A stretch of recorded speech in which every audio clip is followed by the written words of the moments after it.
যখন নেমন্তন্ন পড়ে না তো পড়েই না, আর যখন নেমন্তন্ন পড়ে তখন সব কটা একসাথে পড়ে। এবারে আমাদের অবস্থা হয়েছে সেই রকম, একদিনে তিনটে নেমন্তন্ন পড়েছে। না অনুষ্ঠান বাড়ি যেতে অবশ্যই ভালোবাসি, তাই বলে একদিনে 3টে নেমন্তন্ন, এই ব্যাপারটাও কিন্তু একদমই মেনে নেওয়া যায় না। হ্যালো এভরিওয়ান, সবাই কেমন আছো? আশা করছি সবাই ভালো আছো, আর আমিও ভীষণ ভালো আছি। আগের ব্লগ দেখে আশা করি অনেকেই জানো আমি এই দুদিন ছিলাম বহরমপুর। এখানকার অনুষ্ঠান তো শেষ, এবার যেতে হবে বাড়ি, কারণ ওখানে আছে আজকে তিনটে অনুষ্ঠান। তো সকাল সকাল ঘুম থেকে উঠেই সোজা চলে এসেছি স্টেশন। এটা হচ্ছে কাশিমবাজার স্টেশন, আর এই স্টেশনটা কে কে চেনো বা কার কার এখানে বাড়ি, যদি ভিডিও দেখে থাকো অবশ্যই কিন্তু কমেন্ট করে জানিও। ট্রেনে ওঠার পর আর সেরকম কোনো ভিডিও করা হয়নি, এখন দেখতেই পাচ্ছ বাড়িতে চলে এসেছি। এখন বাজে ঘড়ির কাটায় ওই 10:30 কি 11:15 মতো। বাড়িতে এসেই দেখি যেই পার্সেলটা অর্ডার করেছিলাম সেটা চলে এসেছে, আর এত বড় একটা জিনিস অর্ডার করেছি আর সেটা চলে এসেছে শুনেও সঙ্গে সঙ্গে দেখবো না, এটা তো হতে পারে না। তো সেই জন্যই কিন্তু আসার সঙ্গে সঙ্গেই আমি পার্সেলটা নিয়ে বসে পড়েছি। যদিও পার্সেলটা ওপেন করার ভিডিও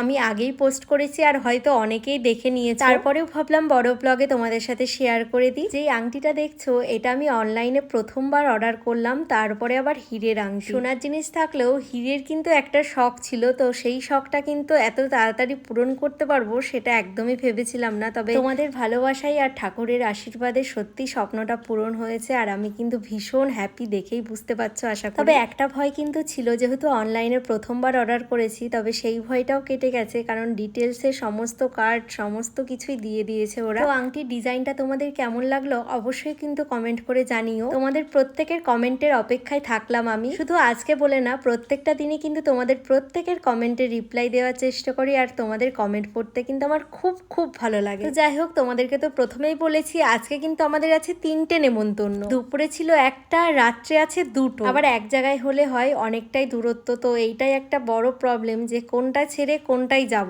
তো যাই হোক, রাত্রের ভাবনা পরে হবে, এখন যাব আমরা দুপুরে নেমন্তন্ন বাড়িটা। সবকটাই কিন্তু ছিল অন্নপ্রাশন, কারণ আজকে ছিল অন্নপ্রাশনের ডেট। সকালের ভিডিওটুকু তো তোমাদের সাথে শেয়ার করেছি, এখন কিন্তু দুপুরবেলা স্নান টান করে রেডি হওয়া শুরু করে দিয়েছি। আর এই দুদিন পর পর যেহেতু নেমন্তন্ন, তো সেই জন্যই প্রচন্ড টায়ার্ড, আর রেডি হতেও ইচ্ছে করছে না। তো যাই হোক, প্রত্যেকবারের মতো আজকেও কিন্তু তোমাদের দাদা ভাই আমাকে শাড়ি পরিয়ে দিয়েছে, আর এখন শাড়ি ধরে ধরে দিতে দিতে ওরও একটা অভ্যেস হয়ে গেছে, আর আমারও তাই। একা একা একদমই শাড়ি পরতে ইচ্ছে করে না, আর এমনিতেও ও কিন্তু বেশ ভালোই শাড়ি পরায়, তো সেই জন্যই আর কি ওর জন্যই ওয়েট করছিলাম, কারণ ও তো সকালবেলায় আসার পর দোকানে চলে গেছিল, তারপর কিছুক্ষণ আগে এলো। তো আসার পর থেকেই আর কি রেডি হওয়া শুরু করেছি। এখন কিন্তু পুরোপুরি রেডি হয়ে গেছি, সেই জন্যই ভাবলাম তোমাদের সাথে গিফটটাও শেয়ার করি। এখন যে বিটটা দেখতে পাচ্ছ এইরকম কিন্তু আর একটাও বিট আনা হয়েছে, কিন্তু যেহেতু দুপুর অনেকটাই গড়িয়ে গেছে, তো মা আর বাবা কিন্তু অনেকক্ষণ আগেই চলে গেছে নেমন্তন্ন বাড়িতে। তো যাওয়ার সময় গিফটটা নিয়ে গেছে, আর এখন যেটা আমার হাতে দেখতে পেলে এটা হচ্ছে রাত্রে যেই পুচকুটার বাড়িতে যাব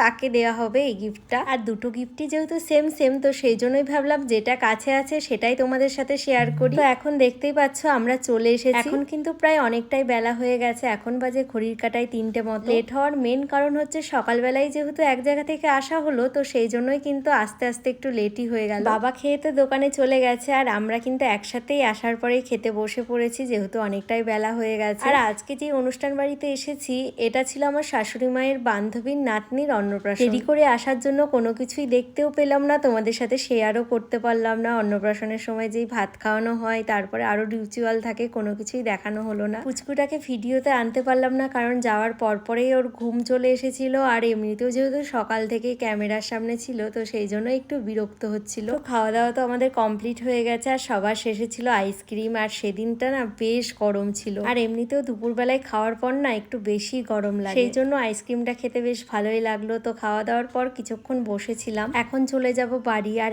একদিনে 3টে নেমন্তন্ন শুনলেই না কেমন মাথাটা গরম হয়ে যাচ্ছে। কেন বলো তো? কারণ নেমন্তন্ন বাড়ি যেতে আমি ভীষণ ভালোবাসি, কিন্তু একদিনে যে 3টে, মানে কোথায় কোথায় কি অ্যাটেন্ড করব সেটাই বুঝতে পারছি না। আর ব্লগটা বড় হয়ে যাওয়ার কারণে পরের পার্টটুকু দিতে পারলাম না। তবে রাত্রে কোন অনুষ্ঠান বাড়িতে অ্যাটেন্ড করলাম সেটা জানতে হলে কিন্তু পরের ব্লগে অবশ্যই চোখ রাখতে হবে। তো চলো আজকে ব্লগটা এই পর্যন্তই, আর যারা নতুন তারা কিন্তু অবশ্যই ফলো করে দিও। তো চলো আজকের মতো সকলকে টাটা।